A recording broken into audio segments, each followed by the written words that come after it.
Big boss Malayalam season 7 ഇന്നലെ രാത്രി ലേഷ്യനിൽ ഒരു പ്രൊമോ വന്നിട്ടുണ്ടായിരുന്നു. വളരെ പ്രധാനപ്പെട്ട ഒരു പ്രൊമോ ആയിരുന്നേ. സമയം വളരെ നിർണായകമാണ്. കണക്കുകൂട്ടലുകൾ തെറ്റിക്കഴിഞ്ഞാൽ വീട്ടിൽ നിന്ന് പുറത്തു പോകേണ്ടി വരും. ഈ ഒരു വീട്ടിൽ വലുതും ചെറുതുമായ ഒരുപാട് തുകകൾ നിങ്ങൾ നേടിയിട്ടുണ്ട് എന്ന് ബിഗ് ബോസ് പറയുന്നുണ്ട്. അതിനുശേഷമാണ് ഇങ്ങനെ ഒരു ഡയലോഗ് പറയുന്നത്. അവിടെ അനുമോള്, അക്ബർ, ആദിലേക്ക് കുറച്ച് ഫ്രണ്ടിലോട്ട് വന്ന് നിൽക്കുന്നുണ്ട്. ആ വരുന്നതിന് മുൻപായിട്ട് അവർ മറ്റു ഹൗസ് മേറ്റ്സിനെയൊക്കെ ഒന്ന് കെട്ടിപ്പിടിച്ചിട്ട് യാത്രയൊക്കെ പറഞ്ഞിട്ടാണ് അവിടെ വന്ന് നിൽക്കുന്നത്.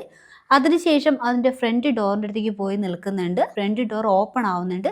ആ സമയത്ത് ഇവർ പുറത്തേക്ക് ഓടുകയാണ്. അതായത് ബിഗ് ബോസ് വീടിൽ നിന്നും പുറത്തേക്കാണ് ഇവർ ഓടുന്നത്. പുറത്തൊരു ഇന്നോവ കാർ അവിടെ വെച്ചിട്ടുണ്ട്. അതിനകത്ത് പോയിട്ട് ഇവർ എന്തൊക്കെയോ സെർച്ച് ചെയ്യുവാണ്. അത് കാണുമ്പോൾ തന്നെ അറിയാം അവിടെ എന്തോ പണപ്പെട്ടിയൊക്കെ സൂക്ഷിച്ച് വെച്ചിട്ടുണ്ട്. അത് ഒന്നാണോ അല്ലെ കുറേ എണ്ണം ഉണ്ടോ ഒന്നും അറിയത്തില്ല.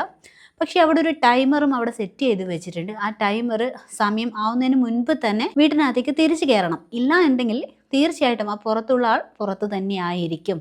അതായത് പണപ്പെട്ടിയുമായിട്ട് പോക്കങ്ങ് പോവാനാണോ എന്ന് അറിയത്തില്ല.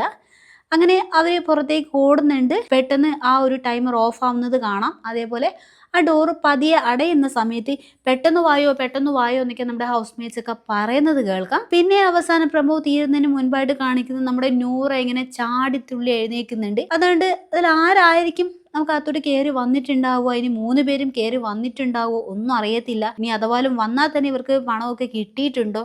ഇതിൻ്റെ ശരിയായ ഒരു വിവരം അറിയണമെങ്കിൽ സത്യം പറഞ്ഞാൽ നമുക്കിനി വരുന്ന ലൈവിലും എപ്പിസോഡിലൊക്കെ തന്നെ കണ്ട് അറിയണം. കാരണം വളരെ പ്രധാനപ്പെട്ട ഒരു ടാസ്ക് ആണ് തോന്നുന്നത്. കാരണം ഇവരെ 3 പേരെ ഇതിലേക്ക് എങ്ങനെയാണ് സെലക്ട് ചെയ്തതൊന്നും അറിയത്തില്ല. കാരണം അതൊന്നും പ്രമോയിൽ വ്യക്തമല്ല. നമുക്ക് നോക്കാം ഈ ഒരു ടാസ്കിൻ്റെ ട്വിസ്റ്റ് എന്താണ്, നമ്മുടെ ബിഗ് ബോസ് ഉദ്ദേശിച്ചിരിക്കുന്നത് എന്താണെന്ന് അറിയണമെങ്കിൽ നമുക്ക് ലൈവോ എപ്പിസോഡൊക്കെ കണ്ടു കഴിഞ്ഞാൽ മനസ്സിലാക്കാം.